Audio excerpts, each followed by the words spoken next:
A big, big hand for Dr. Romesh Wadhwani, entrepreneur, remarkable philanthropist, the billionaire with a generous heart.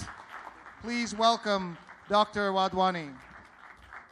You know, after listening to some of the awards that the younger generation of Indian Americans just got, this seems like a singularly undeserved honor. So, and as we were sitting at our table, I was just wondering, what are these kids going to become? They're going to be superstars. And on that scale, we are pretty average. So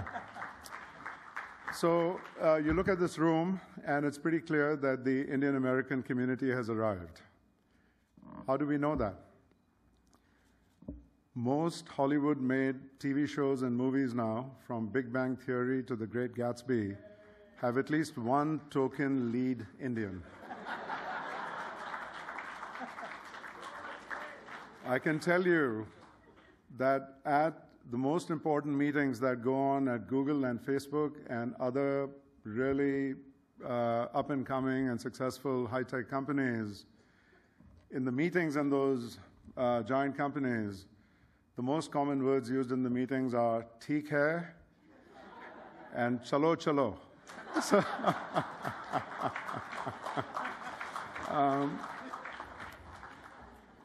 another example, the political community, Joe, please forgive me,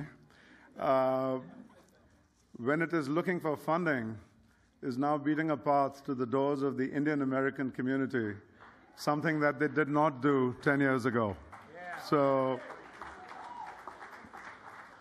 So we have much to be proud of. We have much to be proud of as Indian Americans, and certainly the extraordinary distinguished audience in this room clearly reflects how far we have come as a community.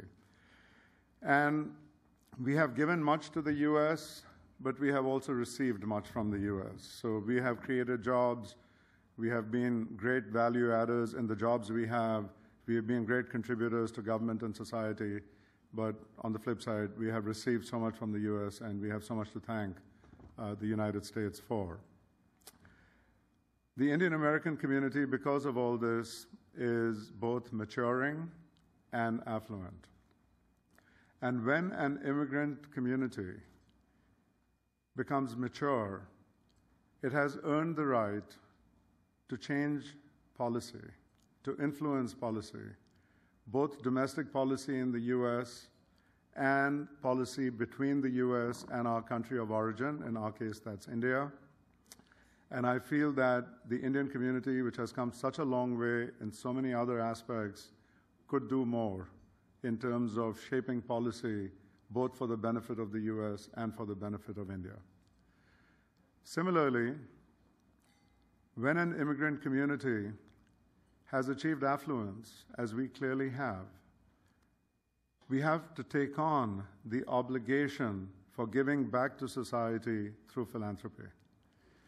And in that sense, my definition of philanthropy is not about just giving to family, of course we do that, not about giving to temples, of course we do that, not about giving to our own immediate community, of course we do that. It's about trusting and giving to people who you don't know, to communities that you may have no particular reason to trust. And it's not just about giving money. It's about giving ideas. It's about giving effort. It's about providing leadership. And in this, too, I think the Indian American community has more that it can do. So we should absolutely feel proud of what we have achieved. But how much prouder would we feel if we accepted leadership responsibility, each of us in our own way, for becoming philanthropists? Thank you.